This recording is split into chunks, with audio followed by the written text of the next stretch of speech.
I have a friend from high school who has a teenage daughter that recently started having fainting spells.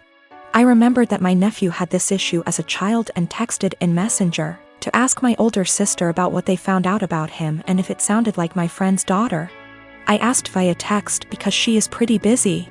She answered that he still has it and it's a condition he has with anxiety and it overwhelms his heart sometimes.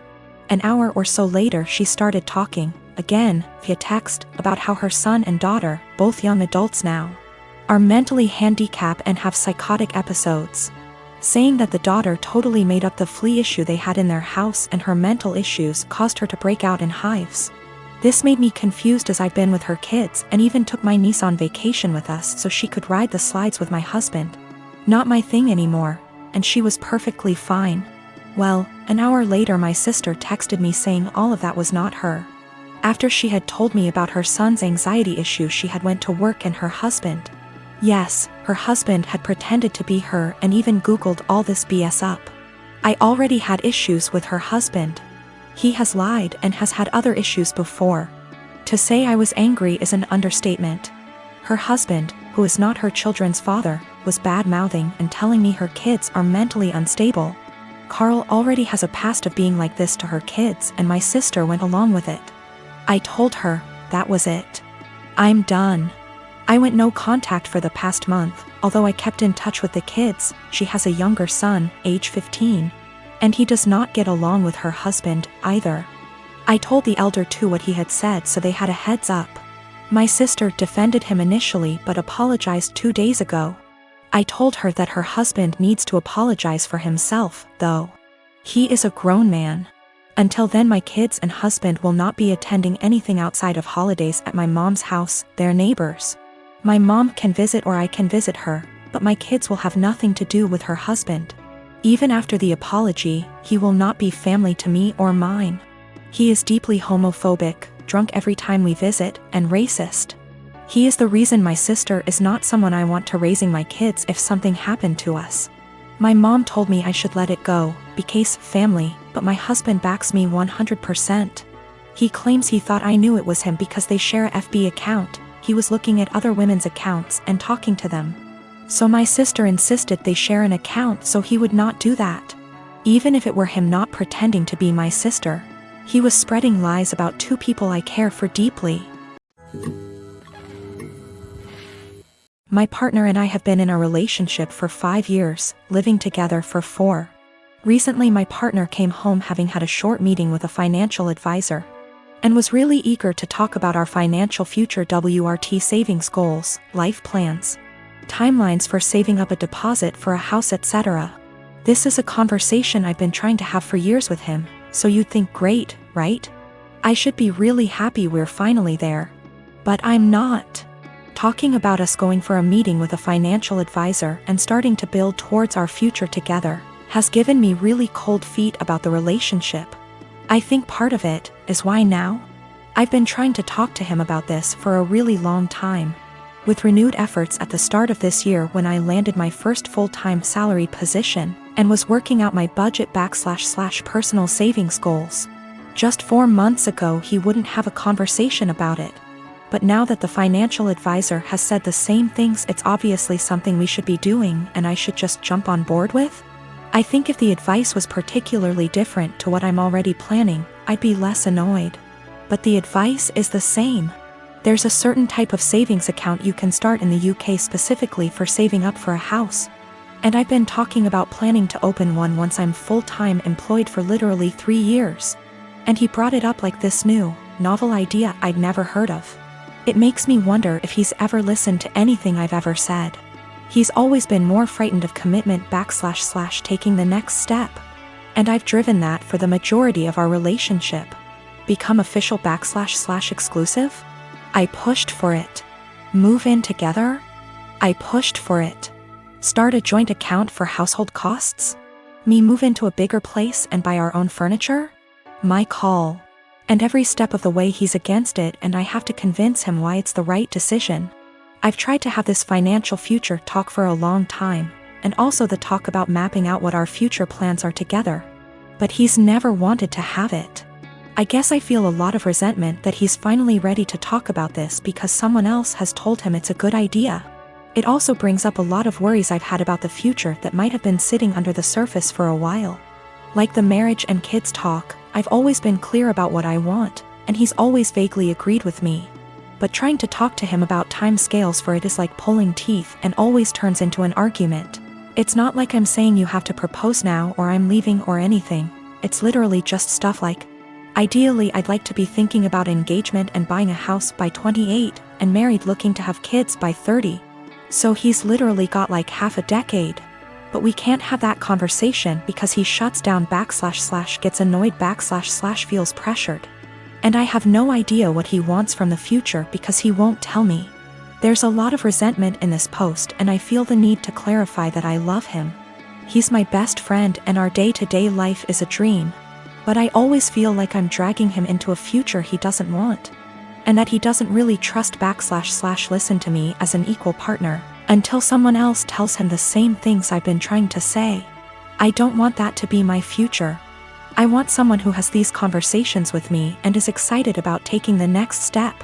This feels like it has been one of the biggest underlying issues in our relationship that we've never been able to address. He doesn't ever really seem to listen to / consider me and often prioritizes his relationships with others. It's like he's expecting that I'll always just be there until he's ready, and that's not a very nice feeling to have. I'm not really sure where to go from here. I guess my big question is, how do I move past this resentment into a productive conversation about goals / expectations? I would like to be excited that he's finally ready to take this step together, but I just feel annoyed and uncertain. I would also like to address the issues of not feeling like a priority once and for all, since previous attempts haven't been successful. So I suppose my other question is, how do I make our communication better so that we can actually talk about these things and come up with a plan to fix them? 2 years ago my house burnt to the ground after being struck by lightning. Thankfully it was during the day, so our 3 kids were at school and my husband and I were at work. We lost everything, but we were safe. It took almost 11 months for the insurance to pay out. The insurance covered 1 month worth of hotel stays, but after that we were made to fend for ourselves, and the only option we had was to move in with my SIL. She tells us we can have her spare room and her office space. Since she used neither of the rooms, and her stipulations was we needed to purchase all of our own food and pay her $100 a week. By week 3 all of that changed.